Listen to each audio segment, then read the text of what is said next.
Haleluya, mtu wa Mungu. Ninakusalimu katika jina la Yesu Kristo wa Nazareti. Na imani ya kwamba upo salama na neema ya Kristo iko nawe popote pale ulipo.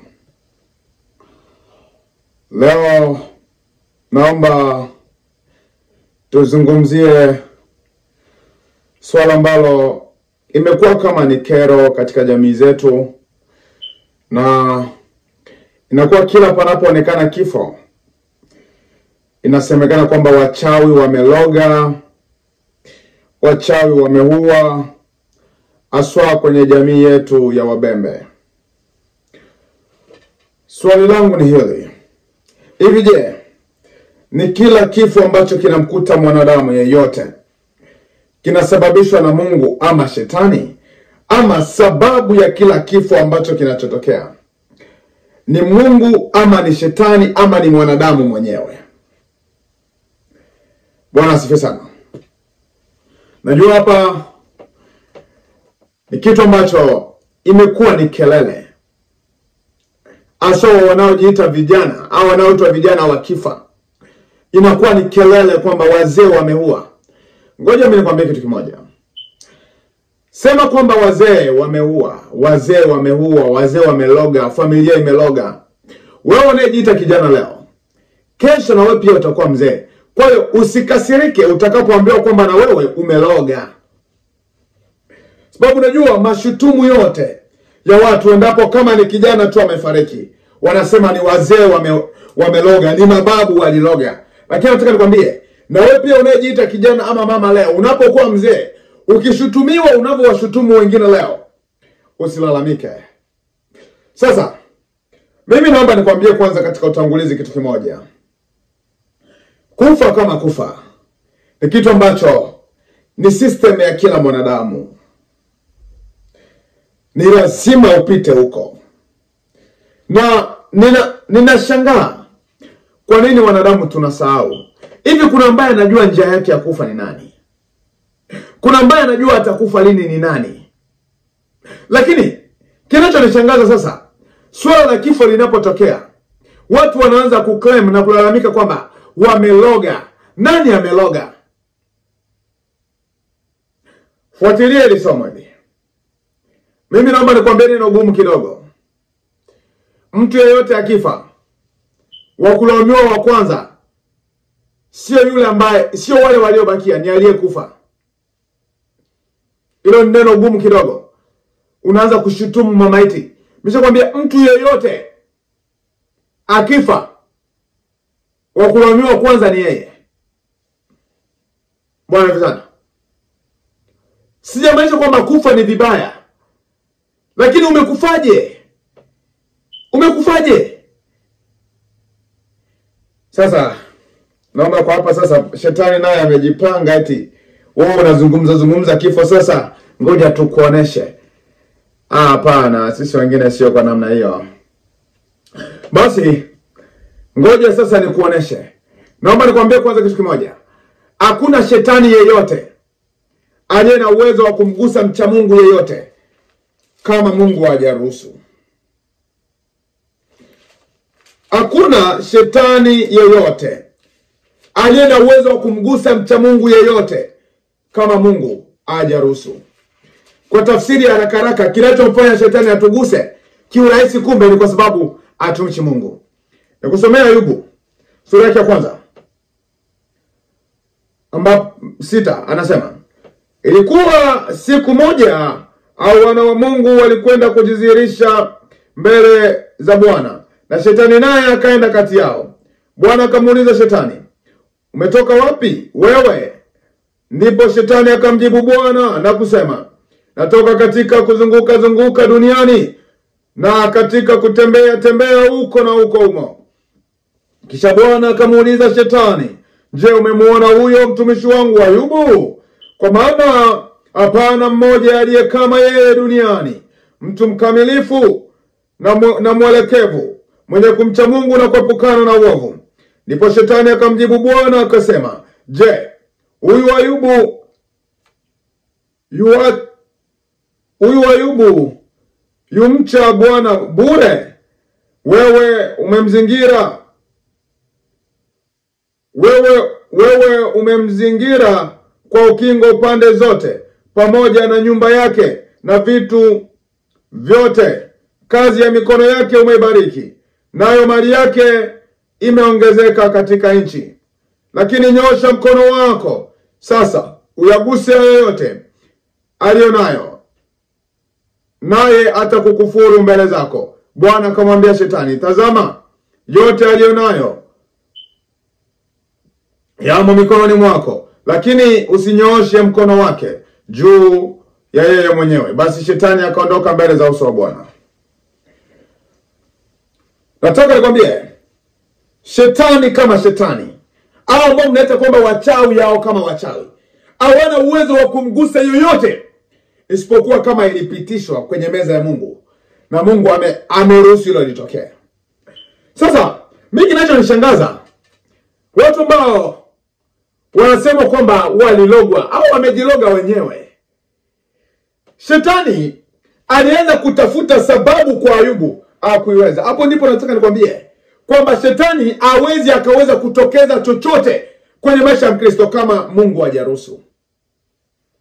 Sasa sisi wa kisasa, kwa sababu ni Wakristo wachanganya, tunajivuruga huku Shetani akitupiga eti tumelogwa. Naomba nikwambie kitu kimoja. Yeyote mcha Mungu sio rahisi kulogwa, labda ajivuruge. Sasa niingie kwa sababu ambazo zinaweza zikamfanya mtu afe. Hapa nazungumzia mtu, nikizungumzia mtu ni mtu anayemcha Mungu. Sababu zinazomfanya mtu mcha Mungu afe. Sababu ya kwanza kabisa ambayo Mungu anaweza kaona vema amchukue mtumishi wake ni baada ya kumaliza mwendo. Ni baada ya kupigana vita ambavyo aliweza kupigana kwa muda mrefu, anaamua kuhamishwa ili aende sasa akapokee taji ya uzima. Kusomea Timotheo wa pili mahali fulani. Timotheo wa pili sura yake ya ngapi? Ya 4 mstari wa 6 hadi 8. Anasema, kwa maana mimi sasa namiminwa na wakati wa kufariki kwangu. Kwa maana mimi sasa na wakati wa kufariki kwangu umefika. Nimevipiga vita vilivyo vizuri, mwendo nimemaliza, imani nimeilinda. Baada ya hayo nimewekewa taji ya haki, ambayo Bwana mhukumu mwenye haki atampa siku ile, wala si mimi tu, bali na watu wote pia waliopenda kufunuliwa kwake.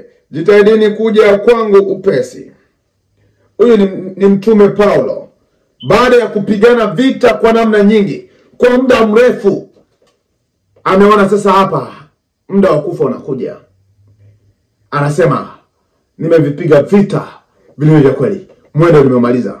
Kuna kijana fulani nilimkemea baada mtu fulani kufa, akawa na posti kwamba shujaa, mwendo umemaliza. Nilipomtizama yule mtu ambaye anaitwa shujaa, nikamwambia, kijana, sio kila mtu wa kuita shujaa. Niambia, shujaa kwa lipi? Kwa kuzini sana? Huo ndio shujaa? Sasa sababu moja ambayo inamfanya mtu afe ni baada ya Mungu kuona vema kwamba anaweza akamchukua sasa mtumishi wake baada ya kupambana vita kwa muda mrefu. Huyu anaweza kaondoka duniani. Sababu ya pili ni Mungu ameona kwamba mtumishi wake ameshindwa kufikia mwisho, ama huyu anaweza kaenda kuanguka hapa mbeleni, wanaondoka mapema. Ndio maana kuna kitu kimoja ambacho kinakuwa kinashangaza. Unakuta mtu bado wanamhitaji anafariki. Kama vile Fanueli Sedekia. Yule alikuwa bado ni mbichi. Sedekia alikuwa bado ni mbichi, lakini Mungu ana target ya mbali. Ndio maana akina Musa wote walikufia njiani. Bwana sana. Mungu ana target ya mbele, anaona huyu akivuka hapa, akipita pale mbele, sio rahisi kuzidi kuniabudu. Hata mimi namwomba tu Mungu wakati mwingine akiniona tu kwamba uelekeo wangu hapo mbele unaweza kuwa vibaya, nifie popote pale. Na nafikiri watu wengine mnaweza kuanza kufikiria, unasema kufa, tutaona akifa. Mimi hata kama ni kifa ambacho nimeshakifanya kinafanana na Mungu. Kwa hiyo pia kwa watu ambao watasema tu shujaa. Hata kama unanichukia utaposti tu unasema nenda salama shujaa, kwa sababu kazi ambayo ninayofanya ninajua hii ndio itakaye kwenda kunitetea huko. Sasa sio tu mtu fulani alikuwa ni jitu fulani ambaye anaishi maisha ya hofu alafu anakufa eti shujaa. Shujaa kwa lipi? Shujaa kwa lipi? Sasa nikwambie sababu ambazo zinasababisha shetani aguse watu. Nikupe mfano huu. Uko na nyumba yako, umo ndani umeweka madini ya samani, umeweka vitu vya samani umo ndani. Unaacha mlango wazi. Mwizi anakuja, anaiba vitu vyote. Swali langu, nani alaumiwe? Mwizi aliyoiba ama wewe ulioacha mlango wazi? Mbona sana? Haya ndio mambo ambayo na ndio vifo vingi vinavyotukuta leo duniani. Alafu kwa upagani tulionao, kila kifo tunasema kwamba ni Mungu. Kila kifo tunasema kwamba ni wachawi. Ndugu, vifo vingine tunajitafutia sisi wenyewe. Kwa sababu shetani amfikii mtu bila sababu. Sasa kitendo cha sisi kufungua mlango ni kitendo cha sisi kutenda yaliyo kinyume na Mungu. Mtu fulani alikuwa tu na mimairizi fulani ya kumpandisha cheo. Huyo ndio unasema kwamba nani eti ni shujaa. Sio kila kifo shetani anahusika. Sio kila kifo wachawi wanahusika. Wahusika wakubwa wa vifo vyetu ni sisi wenyewe. Ngoja nikusomee kitabu. Hesabu. Tusomee kitabu cha Hesabu mahali fulani hapa. Hesabu 23:23. Anasema, hakika hapana uchawi juu ya Israeli. Hakika hapana uchawi juu ya Yakobo, wala hapana uganga juu ya Israeli. Sasa habari ya Yakobo na Israeli zitasemwa, ni mambo gani aliyoyatenda Mungu? Sikiliza maandiko haya. Inasemekana hakuna uchawi, hakuna kulogwa. Anatamewe, wachawi wameniloga, wachawi wamemuua. Kwa lipi? Dhambi ndio inasababisha watu wafe mapema. Tangu mwanzo wa mwanadamu, dhambi ndio inafanya wanadamu wafe mapema. Mimi nawaambia vijana siku hizi tunakuwa wapumbavu, wabishi. Mkiambiwa mnasema, yani mnafanya maneno yenu ambayo mnaafu ikifika mahali yamewakuta mabaya, wanaobaki wanajaribu kuangalia wazee bado wana future. Future gani? Future gani ya uganga wa kienyeji huu? Future gani? Unajua, watu wengine hata Mungu mwenyewe anaamua tu kuwanyonga baada ya kuona ni kero. Na sika kwamba Mungu anahuzunika wakifa. Mungu anacheka. Kusomea maandiko hapa ambayo yatakayotoa ujinga huo ndani yenu. Mtu amekufa tu na mizambi kaza wa kaza eti shujaa. Methali. Methali ngapi? Methali 1:26. Sikiliza maandiko haya. Methali 1:26 anasema, mimi nami nitacheka siku ya msiba wenu, nitadhihaki hofu yenu ifikapo. Huyu ni Mungu huyu. Kwamba mimi nami nitacheka siku ya msiba wenu. Unajua, moja kati ya kitu ambacho naomba wanadamu tukijue ya kwamba wakati unapoonywa mara nyingi, ukifikia mahali umauti unakukuta, wewe ujue tu kwamba hujahuzunisha chochote. Unasema tu wakati mwingine shetani anasema kweli huyu alijua tu aondoke. Sababu kwa watu ambao kwa ajili ya maisha yao ni kero kwa ajili ya ufalme wa Mungu. Ni kero. Sasa kinachofanya shetani ama hao ambao mnaita wachawi nyie kutugusa ni kama tu tumefungua mlango. Na kufungua mlango kwetu ni kutenda dhambi. Unajua, moja kati ya smako inayovuta mabaya mfululizo kwenye maisha yetu ni dhambi. Utasoma peke yako Kumbukumbu la Torati 28:15. Anzia pale ushuke nayo pale. Uone jinsi Mungu alivyosema, itakuwa usipotaka kulitii neno la Mungu na kutenda sawa sawa anavyokuagiza, utalaaniwa. Biblia hapo imeshuka, imesema hadi kifo utakufa vibaya. Sio maana unakufa kufa tu limetokea, amekufa limetokea. Na ngoja nikwambie, hakuna kifo chochote kinachotokea eti ni mchawi tu ndo amesababisha. Mungu anakuwa amesha approve. Nyinyi mnaimba kwamba Bwana unayo magari maelfu. Sasa nashangaa mtu amekufa, mmeanza kulalamika, labda ndo gari lake. Labda ndo gari lake. Sababu kiasi ni mwanadamu hana nguvu, hana uweza wa kutoa mwanadamu mwingine duniani kama Mungu hajakubaliana na hilo. Ndio maana kuna ambao unakuta amepigwa risasi, bado anaishi. Kuna ambao amefanya ajali, bado anaishi, akina sisi hapa. Kuna ambao walipewa sumu, bado anaishi, akina sisi hapa. Utafikiri ana roho ngumu kama ya paka, lakini kumbe ni mzee tu anaona pana. Huyu bado kuna mpango hapo mbele. Jiulize kwa nini Sauli akuuawa? Kwa hiyo wengine kama tumekufa kule, Mungu anaona mbele. Huyu ataendelea tu kufanya dhambi. Hasa watu kama maarufu hivi. Mimi nimekuja niwaonye, niwaambie kwamba sio kila kifo ambacho kinasababishwa na shetani, ama sio kila kifo ambacho wachawi wameloga. Kuna vifo vingine tumejitakia wenyewe. Vifo vingine tunajitakia wenyewe. Na tena nizungumze tena na tena, ni mara ya 3 hii. Mwaka wa 2022, vijana tusipotaka kubadilika, kuna bali inakuja juu ya nchi. Kwa Mungu akusaidie. Usiwe tu wa kuzingizia. Wakati mwingine unapoona kitu kama kifo, wewe chunguza tu maisha ya yule mtu. Mwambie ni jitu limekufa kwa ajili ya makosa yake. Ili jitu limekufa kwa ajili ya uzembe wake. Unajua kuna watu wengine wanakufa kiuzembe. Wewe unakufa kiuzembe. Ameshaambiwa kwamba hii dhambi sio nzuri. Hii dhambi sio nzuri, lakini yeye anaelekea tu. Unakufa kiuzembe. Anasema watu ambao wameshakufa. Kwa nini tufanyaje? Si Mungu mwenyewe amesema kazi yake. Na mimi ni mtoto wa Mungu duniani. Hata nikizungumza chochote.